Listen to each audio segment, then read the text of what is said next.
Hello विद्यार्थी मित्रांनो, स्वागत आहे आपलं पुन्हा एकदा एमपीसी लायब्ररी या आपल्या युट्यूब चॅनलमध्ये. विद्यार्थी मित्रांनो, आज आपण घेऊन आलेलो आहोत मे महिन्याचा संपूर्ण मासिक चालू घडामोडींचा व्हिडिओ. काही अपरिहार्य कारणामुळे हा व्हिडिओ प्रकाशित करण्यामध्ये थोडासा उशीर झालेला होता, त्याबद्दल आम्ही दिलगीर आहोत. मात्र या व्हिडिओमध्ये मे महिन्यातील सर्व महत्त्वाच्या राष्ट्रीय, आंतरराष्ट्रीय, अर्थव्यवस्था, विज्ञान तंत्रज्ञान, पर्यावरण, क्रीडा, पुरस्कार आणि आयोग आणि समितींशी संबंधित चालू घडामोडी परीक्षाभिमुख पद्धतीने यामध्ये कव्हर केलेले आहेत. एमपीएससी तसेच इतर स्पर्धा परीक्षांसाठी हा व्हिडिओ अत्यंत महत्त्वाचा ठरणार आहे. म्हणून हा व्हिडिओ शेवटपर्यंत नक्की पहा, कारण शेवटपर्यंत पाहिल्यास कोणताही महत्त्वाचा मुद्दा तुमच्याकडून सुटणार नाही. आणि जर तुम्ही चॅनलवर नवीन असाल तर चॅनलला सबस्क्राईब करा आणि व्हिडिओला लाईक करा. तसेच जास्तीत जास्त विद्यार्थ्यांपर्यंत शेअर करायला विसरू नका. चला तर मग सुरुवात करूया मे 2026च्या संपूर्ण मासिक चालू घडामोडींचा हा व्हिडिओ. सर्वप्रथम या मे महिन्यातील महत्त्वाचे दिनविशेष. 1 मे आपल्याला माहितच आहे की आपण हा दिवस महाराष्ट्र दिन म्हणून साजरा केला जातो. तसेच हा दिवस आंतरराष्ट्रीय कामगार दिन तसेच गुजरात दिन म्हणून देखील साजरा केला जातो. 3 मे जागतिक वृत्तपत्र स्वातंत्र्य दिन. 5 मे जागतिक व्यंगचित्रकार दिन. 8 मे जागतिक रेड क्रॉस दिन. 9 मे रवींद्रनाथ टागोर जयंती. या ठिकाणी ते 9 मे आहे. तुम्हाला जर दिसण्यामध्ये किंवा त्यामध्ये थोडीशी प्रिंट मिस्टेक असू शकते, परंतु मी जे सांगतोय ते व्यवस्थित लक्षात घ्या. 9 मे रवींद्रनाथ टागोर यांची जयंती. 10 मे महाराष्ट्र जलसंधारण दिन. 11 मे राष्ट्रीय तंत्रज्ञान दिन. 12 मे आंतरराष्ट्रीय परिचारिका दिन. 15 मे आंतरराष्ट्रीय कुटुंब दिन. 16 मे आंतरराष्ट्रीय प्रकाश दिन तसेच राष्ट्रीय डेंग्यू दिवस आणि आंतरराष्ट्रीय शांततापूर्ण सहजीवन दिन अशा पद्धतीने 16 मे हा दिवस साजरा केला जातो. 17 मे जागतिक उच्च रक्तदाब दिन. 18 मे आंतरराष्ट्रीय संग्रहालय दिन. 20 मे जागतिक मधमाशी दिन आणि जागतिक मेट्रोलॉजी दिवस. 21 मे राष्ट्रीय दहशतवाद विरोधी दिवस आणि जागतिक चहा दिवस. 22 मे आंतरराष्ट्रीय जैविक विविधता दिन. 23 मे आंतरराष्ट्रीय कावसव दिन. 25 मे जागतिक थायरॉइड दिवस. 2026 ची थीम होती अवेअरनेस थ्रू एज्युकेशन. 26 मे हा दिवस आंतरराष्ट्रीय बेपत्ता बाल दिन म्हणून देखील साजरा केला जातो. तसेच 26 मे हा दिवस जागतिक फुटबॉल दिवस म्हणून देखील साजरा केला जातो. 28 मे जागतिक भूक दिवस आणि मासिक पाळी स्वच्छता दिवस. 29 मे माउंट एव्हरेस्ट दिवस. 30 मे हिंदी पत्रकारिता दिवस आणि 31 मे जागतिक तंबाखू विरोधी दिवस म्हणून साजरा केला जातो. विद्यार्थी मित्रांनो, आपल्याला माहितच आहे काही मागील दिवसामध्ये ज्या कोणत्याही परीक्षा झालेल्या आहेत त्यामध्ये आपल्याला अशा वन लाईनर फॅक्ट डायरेक्ट विचारले जाते की हा दिवस कोणता आहे, किंवा 8 मे हा दिवस कोणता दिवस म्हणून साजरा केला जातो, किंवा 22 मे दिवस कोणता दिवस म्हणून साजरा केला जातो. अशा पद्धतीचे वन लाईनर फॅक्ट आपल्याला विचारण्यात येतात. त्यामुळे हे सर्व आपण वाचून घेणं आणि नोट्स काढून घेणं गरजेचं आहे. आता आपण सविस्तरपणे आपल्या आजच्या चालू घडामोडींना सुरुवात करूया. सर्वप्रथम आपण पुरस्कार या घटकाबद्दलची माहिती पाहणार आहोत. आंतरराष्ट्रीय बुकर पुरस्कार 2026. तैवानच्या लेखिका यांग श्वांग झी यांनी त्यांच्या तैवान ट्रॅव्हलॉग या कादंबरीसाठी प्रतिष्ठेचा इंटरनॅशनल बुकर प्राइज 2026 हा पुरस्कार जिंकलेला आहे. त्या पुस्तकाचे इंग्रजी भाषांतर लिन किंग यांनी केलेले होते. तैवानमधील पुस्तकाला प्रथमच हा सन्मान मिळालेला आहे. तसेच मॅन्डरिन म्हणजे चीनी भाषेतील कादंबरीने प्रथमच हा पुरस्कार पटकावलेला आहे. ही कादंबरी 1930च्या जपानी आधिपत्याखालील तैवानच्या पार्श्वभूमीवर आधारित असून ही एक ऐतिहासिक प्रेमकथा आहे. भारतीय लेखिका पद्मा विश्वनाथन या बुकरच्या अंतिम यादीमध्ये देखील होत्या, परंतु त्यांना हा पुरस्कार मिळालेला नाही. तर पुरस्कार कोणाला मिळालेला आहे, तर तैवानच्या लेखिका यांग श्वांग झी आणि मॅन्डरिन या भाषेतील या पुस्तकाला प्रथमच हा पुरस्कार मिळालेला आहे. लक्षात घ्या विद्यार्थी मित्रांनो, बुकर पुरस्कार आणि आंतरराष्ट्रीय बुकर पुरस्कार हे दोन वेगळे पुरस्कार आहेत. बुकर पुरस्कार हा इंग्रजी पुस्तकासाठी दिला जातो जो ब्रिटन किंवा आयर्लंड या दोनच देशांमध्ये प्रकाशित असेल, आणि आंतरराष्ट्रीय बुकर पुरस्कार हा इतर कोणत्याही भाषेतून इंग्रजी भाषेमध्ये भाषांतरित पुस्तकाला दिला जातो, परंतु त्यामध्ये देखील ब्रिटन किंवा मध्येच हे पुस्तक प्रकाशित झालेले असायला हवे, आणि याचसाठी हा आंतरराष्ट्रीय बुकर पुरस्कार दिला जातो. आणि आपण आज जो कव्हर केलाय हा आंतरराष्ट्रीय बुकर पुरस्कार आहे. हा चीनी भाषेतील म्हणजे मॅन्डरिन जी भाषा आहे याचं भाषांतर इंग्रजी भाषेमध्ये केलेलं होतं, आणि त्यामुळे या पुस्तकाला हा पुरस्कार मिळालेला आहे. ब्रेक थ्रू पुरस्कार 2026 फ्रँक मर्ल यांना प्रदान करण्यात आलेला आहे. विज्ञान क्षेत्रातील ऑस्कर म्हणून या पुरस्काराची ओळख आहे. त्यांना गणित श्रेणीमध्ये हा पुरस्कार मिळालेला आहे. पुरस्काराचं नाव काय आहे, ब्रेक थ्रू प्राइज 2026. विजेते आहेत फ्रँक मर्ल, फ्रान्स. ते प्राध्यापक आहेत. या पुरस्काराची सुरुवात 2012 मध्ये झालेली होती. याची स्थापना ब्रेक थ्रू प्राइज फाउंडेशनद्वारे करण्यात आलेली होती. हे ब्रेक थ्रू प्राइज फाउंडेशन कोणी स्थापन केलेले आहे, तर Mark Zuckerberg, Sergey Brin, Yuri Milner, Priscilla Chan इत्यादी अब्जाधीशांनी याची स्थापना केलेली आहे. या पुरस्काराची रक्कम आहे $3 दशलक्ष म्हणजेच अंदाजे 25 कोटी रुपये.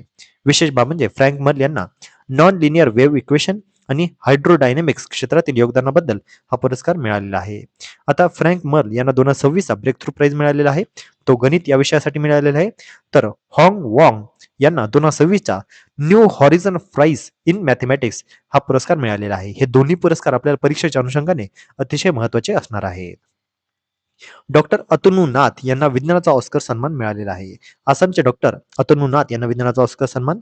भारतासाठी अभिमानाची बाब म्हणजे आसामचे हे आहेत आणि हे व्यक्ती असून हे breakthrough prize in fundamental physics हा त्यांना पुरस्कार मिळालेला आहे. आता आपण जो पाहिला हा मॅथमॅटिक्स मधला पुरस्कार आहे आणि आपल्याला याचाच पुढे एक्सटेन्शन सांगितलेलं आहे की डॉक्टर अतनू नाथ यांना विज्ञानाचा ऑस्कर म्हणजेच कोणता breakthrough prize in fundamental physics. आपल्याला ह्यांची कॅटेगरी देखील माहिती असणं आवश्यक आहे. Breakthrough prize in fundamental physics 2026 विज्ञानाचा ऑस्कर म्हणून ही ओळख आहे. भारतीय पत्रकारांचा जागतिक पुलित्झर सन्मान आता मिळालेला आहे. पुलित्झर सन्मान हा देखील परीक्षेच्या अनुषंगाने अतिशय महत्वाचा आहे आणि हा भारतीय पत्रकारांना मिळालेला आहे. त्यामुळे आगामी काळामध्ये 100% आपल्याला याच्यावर प्रश्न विचारण्यात येऊ शकतो. विजेते पत्रकार आहेत आनंद आर के, सुपर्णा शर्मा, नताली ओबिको पियर्सन. त्यांना इलुस्ट्रेटेड रिपोर्टिंग आणि कॉमेंट्री या गटामध्ये हा पुरस्कार मिळालेला आहे. भारतातील सायबर गुन्हेगारीचे वास्तव उघड करणाऱ्या प्रभावी रिपोर्टिंगसाठी हा सन्मान त्यांना मिळालेला आहे. हा प्रकल्प त्यांनी ब्लूमबर्ग साठी सादर केलेला होता. लक्षात घ्या, विजेते पत्रकार कोण आहेत? आनंद आर के, सुपर्णा शर्मा आणि नताली ओबिको पियर्सन आणि त्यांना इलस्ट्रेटेड रिपोर्टिंग आणि कॉमेंट्री या गटामध्ये हा पुरस्कार मिळालेला आहे. पुलित्झर पारितोषिक म्हणजे काय? तर या पुरस्काराची स्थापना जोसेफ पुलित्झर यांनी केलेली आहे. त्यांनी 1904 मध्ये पत्रकारिता, कला आणि संस्कृतीतील उत्कृष्टतेसाठी प्रोत्साहन म्हणून पुलित्झर पुरस्काराची स्थापना केलेली होती. पहिला पुरस्कार 1917 मध्ये प्रदान करण्यात आलेला होता. पद्म पुरस्कार 2026 हे नुकतेच प्रदान करण्यात आलेले आहेत. आपण जानेवारी महिन्याच्या व्हिडिओमध्ये हा मुद्दा सविस्तरपणे कव्हर केलेला आहे. यामध्ये हे पद्म पुरस्कार आता नुकतेच 25 मे रोजी हे प्रदान करण्यात आलेले आहेत.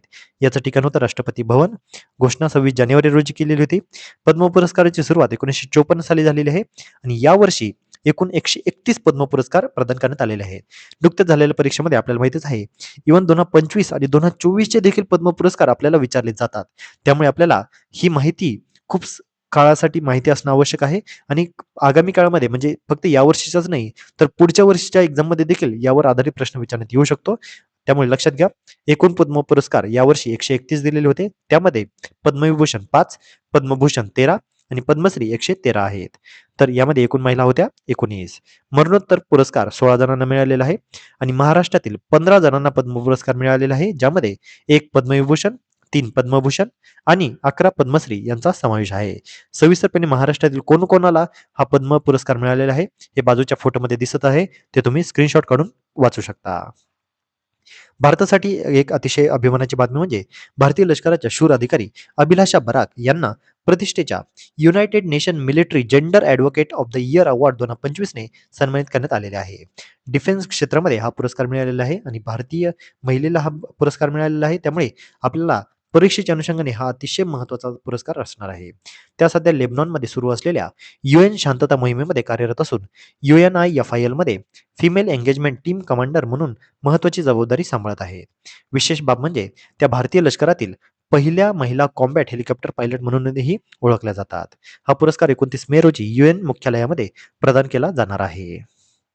ऐतिहासिक कामगिरी म्हणजे ही मेजर अभिलाषा बराक यांची ऐतिहासिक कामगिरी तर आहेच, परंतु या सन्मान मिळवणाऱ्या त्या भारताच्या 3ऱ्या महिला अधिकारी आहेत. पहिल्या होत्या मेजर सुमन गवानी 2019 मध्ये आणि दुसऱ्या होत्या मेजर राधिका सेन 2023 मध्ये. हा पुरस्कार 2016 पासून दिला जात असून UNच्या शांतता मोहिमेमध्ये लिंग समानता, महिला सक्षमीकरण आणि महिलांच्या सहभागाला प्रोत्साहन देणाऱ्या सैनिकांचा सन्मान करण्यासाठी हा पुरस्कार प्रदान करण्यात येत असतो. आता आपण व्यक्तिविशेष या गटाकडे वळूया. अशोक कुमार लाहिरी हे आता नीती आयोगाचे नवीन उपाध्यक्ष झालेले आहेत. 6 मे रोजी त्यांनी पदभार स्वीकारलेला आहे. यामागील उपाध्यक्ष होते सुमन बेरी आणि त्यांचीच ते आता जागा घेणार आहेत. अशोक लाहिरी यांच्याबद्दल आता माहिती पाहूया. ते भारत भारताचे माजी मुख्य आर्थिक सल्लागार होते. 15व्या वित्त आयोगाचे ते सदस्य देखील राहिलेले होते. पश्चिम बंगाल विधानसभेचे ते भाजप आमदार आहेत. तसेच बालुरघाट मतदारसंघ सध्याचे कार्यकाळ त्यांचा संपत आहे, परंतु निवडणूक मात्र आता त्यांनी लढवलेली नाही. आंतरराष्ट्रीय स्तरावर ते प्रसिद्ध अर्थशास्त्रज्ञ आहेत. IMF, वर्ल्ड बँक, ADB आणि भारतीय रिझर्व्ह बँक म्हणजे RBI यांच्यासोबत त्यांनी काम केलेले आहे.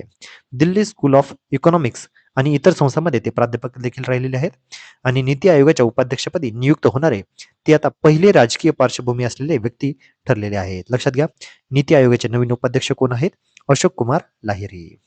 आता नीती आयोग हा आपल्याला सतत प्रश्न विचारणारा टॉपिक आहे, त्यामुळे याच्याबद्दलची माहिती असणं आवश्यक आहे. नीती आयोगाचं फुल फॉर्म काय आहे? तर नीती म्हणजे काय? National institution for transforming India.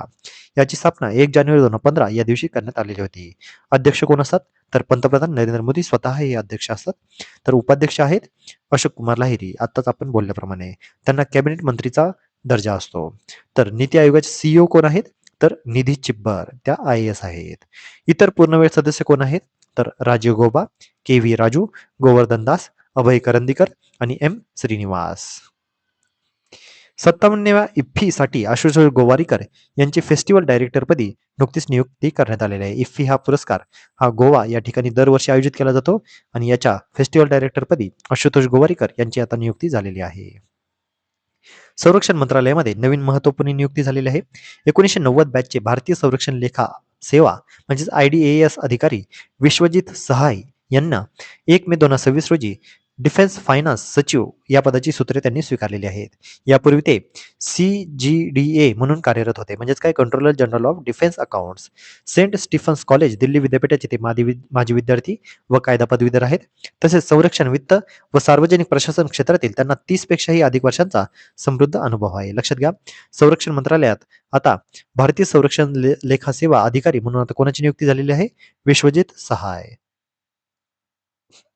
Ritika या आता भारताच्या पहिल्या ट्रान्सजेंडर पंच आता म्हणून त्यांची नियुक्ती झालेली आहे. रितिका श्री या भारताच्या पहिला ट्रान्सजेंडर क्रिकेट पंच आहेत. तामिळनाडूतील सेलम येथील त्या रहिवासी असून त्यांनी क्रिकेटच्या मैदानामध्ये पंच म्हणून कामगिरी करत एक ऐतिहासिक टप्पा गाठलेला आहे. झारखंड विभागातील सर्वाधिक वैयक्तिक आयकर भरणारा व्यक्ती ठरलेला आहे भारतीय संघाचा माजी कर्णधार MS धोनी. आर्थिक वर्ष 2025-26 मध्ये बिहार झारखंड विभागातील सर्वाधिक वैयक्तिक आयकर भरणारा व्यक्ती म्हणून धोनी अव्वल ठरलेला आहे. आंतरराष्ट्रीय क्रिकेटमधून निवृत्तीनंतरही धोनी यांचा ब्रँड व्हॅल्यू आणि व्यावसायिक प्रभाव कायम असून ते आजही झारखंडचे सर्वात लोकप्रिय क्रीडा आयकॉन मानले जातात. भारताला नवीन CDS आता मिळालेले आहेत. CDS म्हणजे काय? तर चीफ ऑफ डिफेन्स स्टाफ. केंद्र सरकारने लेफ्टनंट जनरल NS राजसुब्रमणी यांची भारताचे पुढील चीफ ऑफ डिफेन्स स्टाफ म्हणजे CDS म्हणून नियुक्ती केलेली आहे. ते 30 मे 2026 रोजी जनरल अनिल चौहान यांचा कार्यकाळ पूर्ण झाल्यानंतर पदभार स्वीकारणार आहेत. CDS सोबतच ते संरक्षण मंत्रालयातील डिपार्टमेंट ऑफ मिलिटरी अफेअर्सचे सचिव म्हणून देखील कार्यभार सांभाळणार आहेत. NS राजसुब्रमणी हे PVSM, AVSM, SM, VSM या सन्मानांनी गौरवलेले अत्यंत अनुभवी आणि सज्ज अधिकारी आहेत. त्यांना लष्करी सेवेतील 40 वर्षांहून अधिक कार्यकाळाचा अनुभव देखील आहे. त्यांनी महत्त्वाच्या भूमिका आता सांगितल्याप्रमाणे vice chief of army staff, GOC in C central command, तसेच पश्चिम व उत्तर सीमावरील महत्त्वाच्या ऑपरेशन फॉर्मेशन्समध्ये त्यांनी नेतृत्व केलेले होते. सप्टेंबर 2025 पासून नॅशनल सिक्युरिटी काउन्सिल सेक्रेटरिएट यामध्ये मिलिटरी ॲडवायझर म्हणून ते कार्यरत देखील होते. आतापर्यंतचे CDS कोण कोण होते? तर पहिले होते जनरल बिपिन रावत, दुसरे होते अनिल चौहान आणि तिसरे होते NS राजा सुब्रमणी.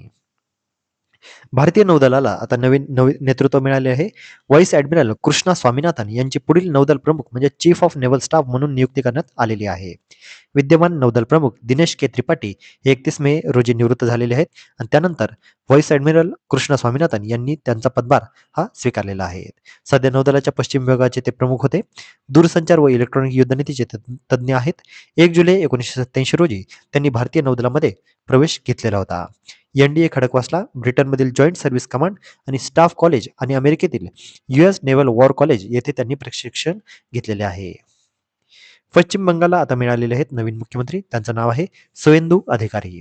9 मे 2026 रोजी सुवेंदू अधिकारी यांनी पश्चिम बंगालच्या मुख्यमंत्रीपदाची शपथ घेत इतिहास रचलेला आहे.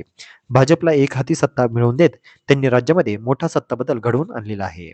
त्यांची एकंदरीतच राजकीय प्रवास जो राहिलेला आहे तो आता एकदा आपण नजरेमध्ये फिरूया. 1970 मध्ये पूर्व मेदिनीपूर जिल्ह्यामध्ये त्यांचा जन्म झाला. 1995 मध्ये काँग्रेसकडून त्यांनी पहिली निवडणूक लढवली आणि नगरसेवक म्हणून त्यांनी विजय मिळवलेला होता. 1998 मध्ये ऑल इंडिया तृणमूल काँग्रेस स्थापनेनंतर त्यांनी पक्षप्रवेश घेतलेला होता. 2006 मध्ये कांती दक्षिणमधून ते पहिल्यांदा आमदार झालेले होते. 2007 मध्ये नंदीग्राम जमीन आंदोलनामुळे ते राष्ट्रीय चर्चेमध्ये होते. 2009 आणि 2014 मध्ये तामलुकमधून खासदार राहून लोकसभेमध्ये त्यांनी विजय मिळवलेला होता. 2011 मध्ये पश्चिम बंगाल सरकारमध्ये मंत्रिपद मिळवलेले होते. 2016 मध्ये खासदारकीचा राजीनामा देत विधानसभा निवडणूक त्यांनी जिंकलेली होती. 2018 मध्ये परिवहन सोबतच पाटबंधारे व जलसंपदा खात्याची अतिरिक्त जबाबदारी त्यांच्याकडे होती. 2020 मध्ये तृणमूल काँग्रेसचा राजीनामा देत भाजपमध्ये त्यांनी प्रवेश घेतलेला होता. 2021 मध्ये ममता बॅनर्जी यांचा नंदीग्राममध्ये त्यांनी पराभव देखील केलेला होता. तसेच विरोधी पक्षनेते म्हणून त्यांची निवड देखील झालेली होती. 2026 मध्ये भवानीपूरमधून पुन्हा एकदा ममता बॅनर्जींचा पराभव करत मुख्यमंत्री पदावर ते आता विराजमान झालेले आहेत. आता आपण राजकीय या घटनाकडे वळूया. महाराष्ट्र SC/ST आयोगाचे नुकतंच विभाजन करण्यात आलेलं आहे. महाराष्ट्र राज्य अनुसूचित जाती आणि अनुसूचित जमाती आयोग आता विभाजित करून 2 स्वतंत्र आयोग स्थापन करण्यात येणार आहेत. पहिला आहे महाराष्ट्र राज्य अनुसूचित जाती आयोग म्हणजे SC कमिशन आणि महाराष्ट्र राज्य अनुसूचित जमाती आयोग म्हणजे ST कमिशन. SC आयोगाच्या नावात अधिकृतपणे अनुसूचित जाती आयोग असे करण्यात आलेले आहे. केंद्राच्या धर्तीवर स्वतंत्र आयोगाची निर्मिती करून SC आणि ST घटकांच्या सामाजिक, शैक्षणिक व आर्थिक प्रश्नावर अधिक प्रभावीपणे आता काम केले जाणार आहे. लडाखमध्ये 5 नवीन जिल्ह्यांना नुकतीच मंजुरी मिळालेली आहे. लडाखचे नायब राज्यपाल विनय कुमार सक्सेना यांनी 5 नवीन जिल्ह्यांच्या निर्मितीस औपचारिक मान्यता दिलेली आहे. यामुळे लडाखमधील विद्यमान लेह आणि कारगिल या 2 जिल्ह्यांसोबत आता एकूण जिल्ह्यांची संख्या 7 होणार आहे. नवीन 5 जिल्हे कोणते आहेत तर नुब्रा, शाम, चांगथांग, सास्कर आणि द्रास आणि अगोदरचे 2 कोणते होते तर लेह आणि कारगिल. नागरिकत्व दुरुस्ती नियम 2026 नुकतेच जाहीर करण्यात आलेले आहे. केंद्र सरकारने OCI कार्डधारक आणि नागरिकत्व अर्ज प्रक्रियेमध्ये महत्त्वपूर्ण सुधारणा केलेल्या आहेत. OCI अर्ज व त्याग प्रक्रिया पूर्णपणे ऑनलाईन असणार आहेत. eOCI प्रणालीची नुकतीच सुरुवात देखील करण्यात येणार आहे. अल्पवयीनांसाठी दुहेरी पासपोर्टवर निर्बंध असणार आहेत.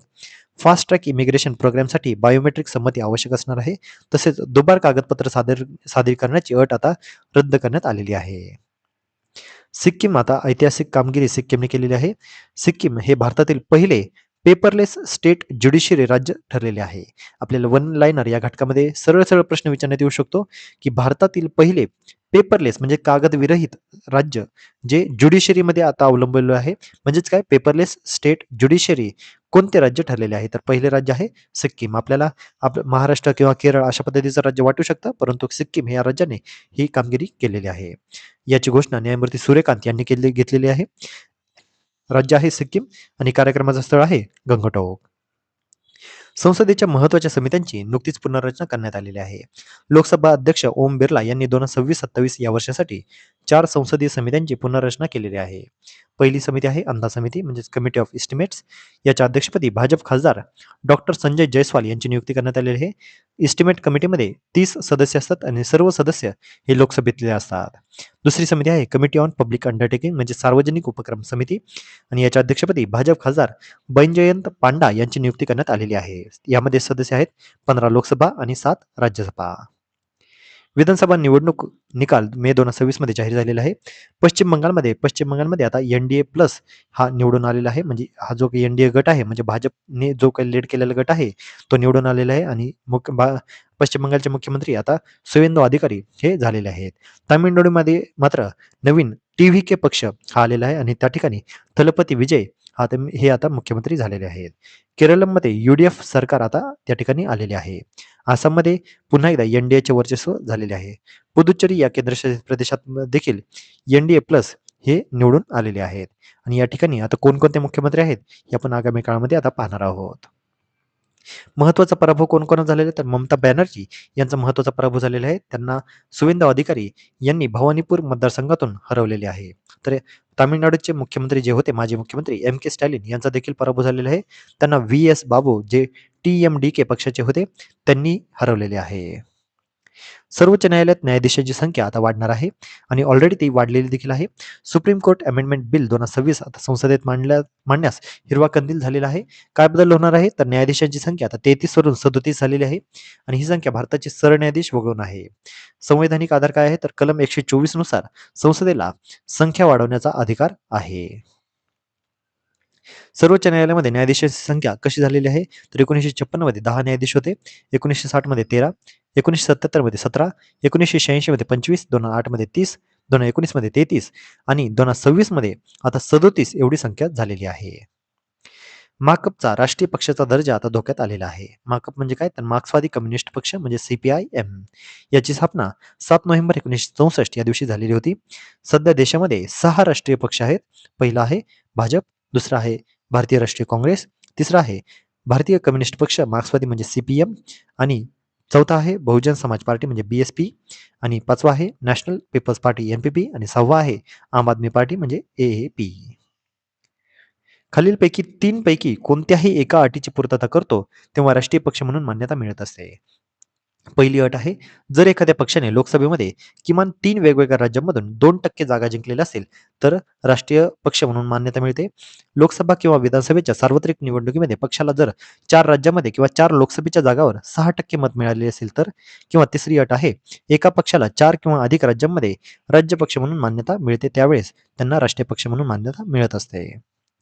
वंदे मातरमचा अपमान हा दंडनीय गुन्हा ठरणार आहे. केंद्रीय मंत्रिमंडळाने राष्ट्रीय सन्मान अपमान प्रतिबंध अधिनियम 1971 मध्ये दुरुस्ती करण्यास मंजुरी दिलेली आहे.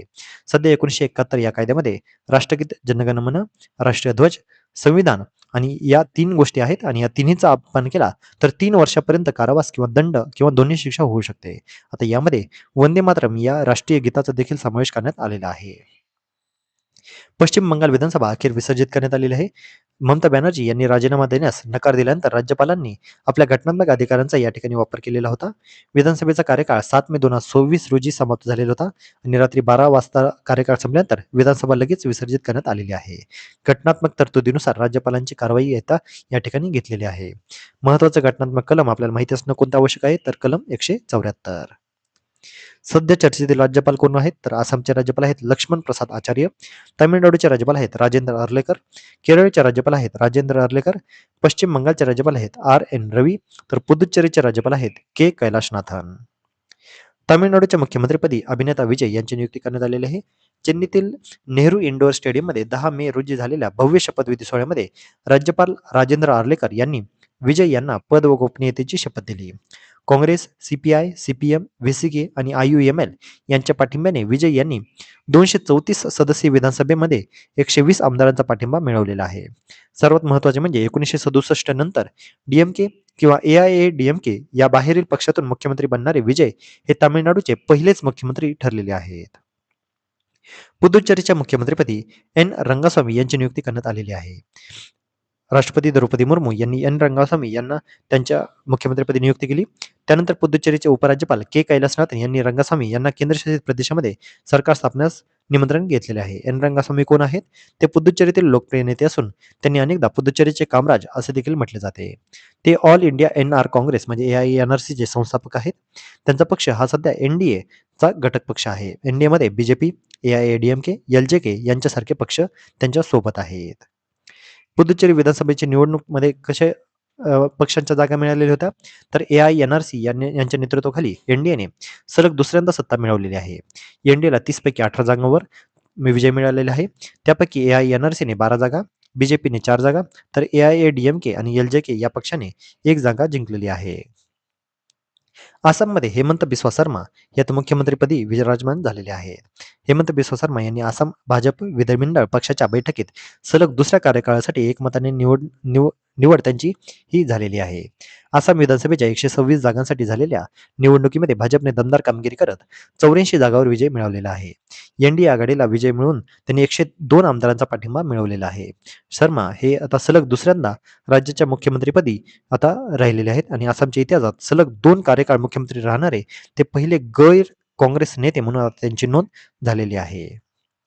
संसद रत्न पुरस्कार 2026 नुकतेच जाहीर झालेले आहेत. तर महाराष्ट्रातील 5 खासदार जे देशामध्ये सर्वाधिक आहेत, अशा 5 खासदारांना हा पुरस्कार मिळालेला आहे. कल्याणचे डॉक्टर श्रीकांत शिंदे, ठाणेचे नरेश मस्के, पालघरचे हेमंत सावरा, जळगावच्या स्मिता वाघ आणि पुणे राज्यसभेच्या डॉक्टर मेधा कुलकर्णी यांना संसद रत्न पुरस्कार मिळालेला आहे. आसाममध्ये समान नागरी संहिता UCC विधेयक नुकतेच सादर करण्यात आलेले आहे. संसदीय कामकाज मंत्री अतुल बोरा यांनी हे विधेयक सभागृहामध्ये मांडलेले आहे. या कायद्यातील प्रमुख मुद्दे काय आहेत? विवाहाचे कायदेशीर वय, बहुविवाहावर नियंत्रण, वारसा हक्क आणि लिव्ह इन रिलेशनशी संबंधित नियम. डोंगराळ व मैदानी भागातील आदिवासी समुदायांना या कायद्यातून वगळण्यात येणार आहे. समान नागरी संहिता विधेयक सादर करणारे आसाम हे देशातील तिसरे राज्य ठरलेले आहे. लक्षात घ्या, ही आपल्यासाठी परीक्षेच्या अनुषंगाने अतिशय महत्त्वाची न्यूज आहे. पहिलं राज्य कोण आहे ज्याने UCC म्हणजे समान नागरी संहिता हे लागू केलेले आहे? तर पहिलं राज्य आहे गोवा, ज्यामध्ये स्वातंत्र्यपूर्व काळापासून ऑलरेडी चालू आहे. म्हणजे 1867 पासून हे त्या ठिकाणी समान नागरी संहिता लागू आहे. तर 2024 मध्ये उत्तराखंड आणि 2026 मध्ये गुजरात या राज्यामध्ये झालेले होते. आता स्वातंत्र्यानंतर सादर करणारे तिसरे राज्य कोणते आहे? तर आसाम आणि एकंदरातील हे चौथे राज्य ठरलेले आहे. नरेंद्र मोदींनी पंतप्रधान पदाची 12 वर्ष पूर्ण केलेली आहेत. या ठिकाणी त्यांच्या 12 वर्षाच्या कारकिर्दीतील ज्या कोणत्याही महत्त्वाच्या योजना होत्या या ठिकाणी दिलेल्या आहेत, त्या तुम्ही स्क्रीनशॉट काढून किंवा नोट्समध्ये लिहून त्या तुम्ही लिहू शकता. कारण या ठिकाणी या संपूर्ण या योजनांच्या तारखा आपल्याला परीक्षेमध्ये वारंवार विचारल्या जातात. बेटी बचाव बेटी पढाओ असेल किंवा मेक इन इंडिया, स्वच्छ भारत अभियान किंवा जनधन योजना, अशा पद्धतीच्या योजना ह्या वारंवार विचारल्या जातात आणि यामुळे आपल्याला ह्या सर्व योजना माहिती असणं आवश्यक आहे. त्यानंतर आपण आता जागतिक घडामोडीकडे वळूया. चौथी भारत आफ्रिका फोरम शिखर परिषद ही नुकतीच नवी दिल्ली भारत या ठिकाणी आता आयोजित करण्यात आलेली होती. ही परिषद 10 वर्षानंतर होत आहे. पहिली परिषद 2008 मध्ये नवी दिल्ली, दुसरी परिषद 2011 मध्ये अदिस अबाबा इथिओपिया, तिसरी परिषद 2015 मध्ये नवी दिल्ली आणि आता चौथी परिषद पुन्हा एकदा नवी दिल्ली या ठिकाणी आयोजित करण्यात आलेली आहे. भारत UAE संबंधांना नवी गती आता मिळालेली आहे. पंतप्रधान नरेंद्र मोदी यांच्या अल्पकालीन UAE दौऱ्यामध्ये भारतासाठी मोठे आर्थिक व सामरिक लाभ जाहीर झालेले आहेत. Bharat UAE strategic defence partnership करार झालेला आहे. स्ट्रॅटेजिक पेट्रोलियम रिझर्व्ह संदर्भात MOU संमत झालेला आहे. LPG पुरवठा करारावर सहमती देखील झालेली आहे. वाडीनार येथे शिप रिपेअर क्लस्टर उभारण्यासाठी MOU संमत झालेला आहे. भारतीय पायाभूत सुविधा RBL बँक आणि सम्मान कॅपिटलमध्ये $5 अब्ज गुंतवणूक देखील जाहीर यावेळी झालेली आहे. पाकिस्तानमध्ये तीव्र अन्न संकटाची गंभीर स्थिती आता निर्माण झालेली आहे. 2026च्या ग्लोबल रिपोर्ट ऑन फूड क्रायसिसनुसार पाकिस्तानचा समावेश जगातील तीव्र भुकेचा सामना करणाऱ्या टॉप 10 देशांमध्ये करण्यात आलेला आहे. पाकिस्तानसोबत अफगाणिस्तान, नायजेरिया, येमेन हे देश देखील आहेत. बांगलादेशातील उच्चायुक्त म्हणून दिनेश त्रिवेदी यांची नियुक्ती करण्यात आलेली आहे. दिनेश त्रिवेदी लवकरच बांगलादेशातील भारताचे नवीन उच्चायुक्त म्हणून पदभार स्वीकारणार आहेत. ते अनुभवी संसदीय नेते असून भारताचे माजी रेल्वे मंत्री आणि आरोग्य राज्यमंत्री राहिलेले आहेत. पश्चिम बंगालचे प्रतिनिधित्व आणि त्यांनी लोकसभा व राज्यसभा या दोन्ही सभागृहामध्ये केलेले होते. 2016-17चा आउटस्टँडिंग पार्लमेंटरी अवॉर्ड त्यांना प्रदान करण्यात आलेला होता. यानंतर UAE ओपेक आणि ओपेक प्लस मधून बाहेर पडणार आहे. UAEने नुकतीच ही घोषणा केलेली आहे. ओपेक म्हणजे काय? Organisation of petroleum export countries आणि ओपेक प्लस मधून या दोन्ही गटातून हा UAE देश बाहेर पडणार आहे. ओपेक म्हणजे काय? 1960 मध्ये याची स्थापना झालेली होती.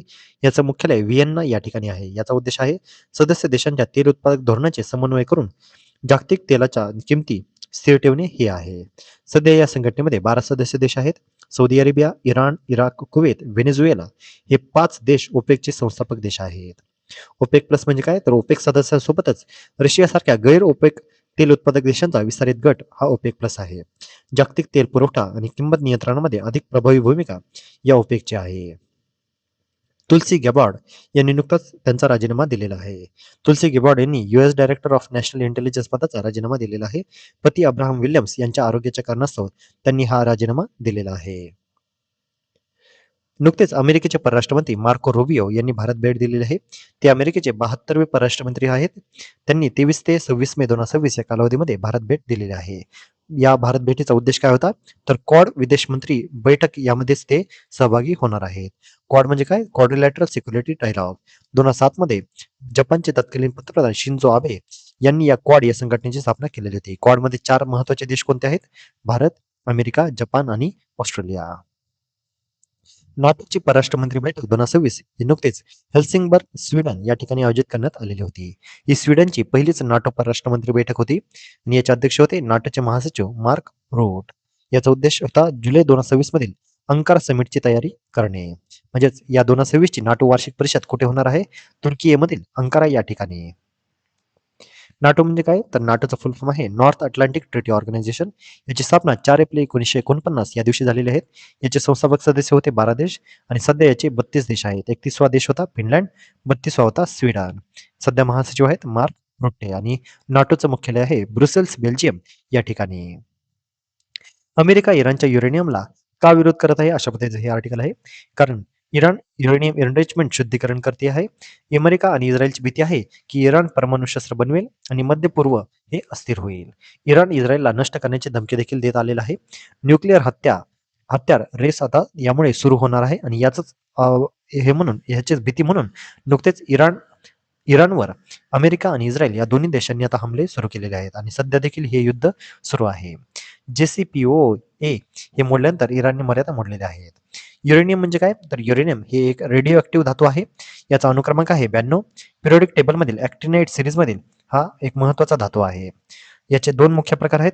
U-238 हे सामान्य आणि कमी किरणोत्सर्गी आहे. तर U-235 हे विभाज्य आहे.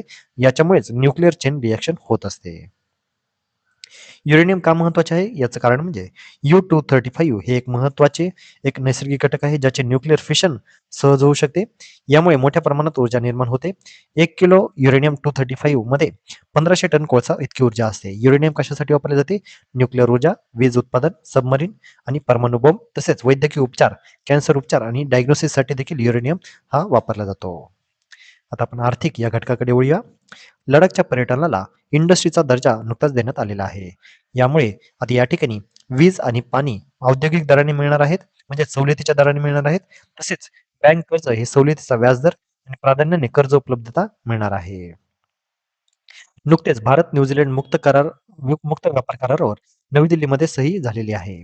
आता भारत आणि न्यूझीलंड याच्यामध्ये FTA म्हणजे फ्री ट्रेड अग्रीमेंट हा झालेला आहे.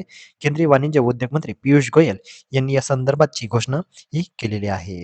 याचं महत्त्वाचं उद्देश म्हणजे पुढील 5 वर्षामध्ये द्विपक्षीय व्यापार दुप्पट करून 5 अब्ज अमेरिकी डॉलरपर्यंत नेणे हे याचे उद्दिष्ट आहे. एप्रिलमध्ये जीएसटी संकलनाचा ऐतिहासिक विक्रम झालेला आहे. यामध्ये भारताने जीएसटी संकलन एप्रिल महिन्यात प्रथमच 2.42 लाख कोटींवर पोहोचलेले आहे आणि ही आतापर्यंतची सर्वोच्च नोंद आहे. ला नुकतीच 10 वर्ष पूर्ण झालेली आहे. चा फुल फॉर्म आहे युनिफाईड पेमेंट्स इंटरफेस आणि यांनी आपली ही 10 वर्ष नुकतीच पूर्ण केलेली आहेत. जागतिक स्तरावरील जवळपास अर्ध्या तत्काळ डिजिटल व्यवहारामध्ये चा वाटा आहे. यूपीआयची स्थापना किंवा यूपीआयची सुरुवात ही 11 एप्रिल 2016 या दिवशी करण्यात आलेली होती आणि याची सुरुवात national payments corporation of India म्हणजे NPCI ने केलेली होती. राज्यांच्या जीडीपी मापनासाठी केंद्र सरकारने नवीन नियमावली ही सादर केलेली आहे. 2011-12 ऐवजी आता 2022-23 हे आता नवीन आधारभूत वर्ष म्हणजे बेस इयर आता जाहीर केलेले आहे. सर्व राज्य व केंद्रशासित प्रदेशांना नवीन आधार वर्ष स्वीकारणे हे बंधनकारक असणार आहे.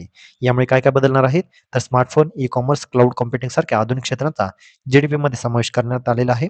अर्थव्यवस्थेचे अधिक अचूक आणि वास्तव चित्र आता समोर येणार आहे आणि राज्यांमधील आर्थिक तुलना अधिक सुसंगत आणि विश्वासार्ह होणार आहे. 16व्या वित्त आयोगाच्या शिफारसी आता नुकत्याच जाहीर झालेल्या होत्या. ॲक्चुअली त्या फेब्रुवारीमध्ये जाहीर झाल्या होत्या. परंतु त्या व्हिडिओमध्ये आपला हा मुद्दा राहिलेला होता. त्यामुळे या व्हिडिओमध्ये ही बाब आता कव्हर करणार आहोत. भारतीय राज्यघटनेच्या कलम 280 अंतर्गत याची स्थापना करण्यात आलेली होती. याची स्थापना 31 डिसेंबर 2023 या दिवशी करण्यात आलेली होती. तर 16व्या वित्त आयोगाचे अध्यक्ष होते डॉक्टर अरविंद पनगारिया. यामध्ये सदस्य होते doctor Manoj Panda, T. Ravishankar, doctor Soumyakanti Ghosh. तर या 16व्या वित्त आयोगाचे सचिव आहेत ऋत्विक पांडे. यांचा शिफारस कालावधी होत्या 2026 ते 31. यांचा अहवाल 17 नोव्हेंबर 2025 या दिवशी राष्ट्रपतींना सादर झाला. तर संसदेमध्ये हा अहवाल 1 फेब्रुवारी 2026 रोजी जाहीर झालेला आहे. यामध्ये महत्वाच्या शिफारशी काय? तर 15व्या वित्त आयोगानुसार उत्पन्नानंतर 45% होते. तर आता 16व्या वित्त आयोगामध्ये ते 42.5% झालेले आहे. लोकसंख्या हा जो काही घटक आहे हा 15% होता. तर तो आता 17.5% झालेला आहे. लोकसंख्याशास्त्रीय कामगिरी ही 12.5% वरून 10% करण्यात आलेली आहे. क्षेत्रफळ 15% वरून 10% करण्यात आलेले आहे. वने व पर्यावरण 10% वरून 10%च ठेवलेले आहे.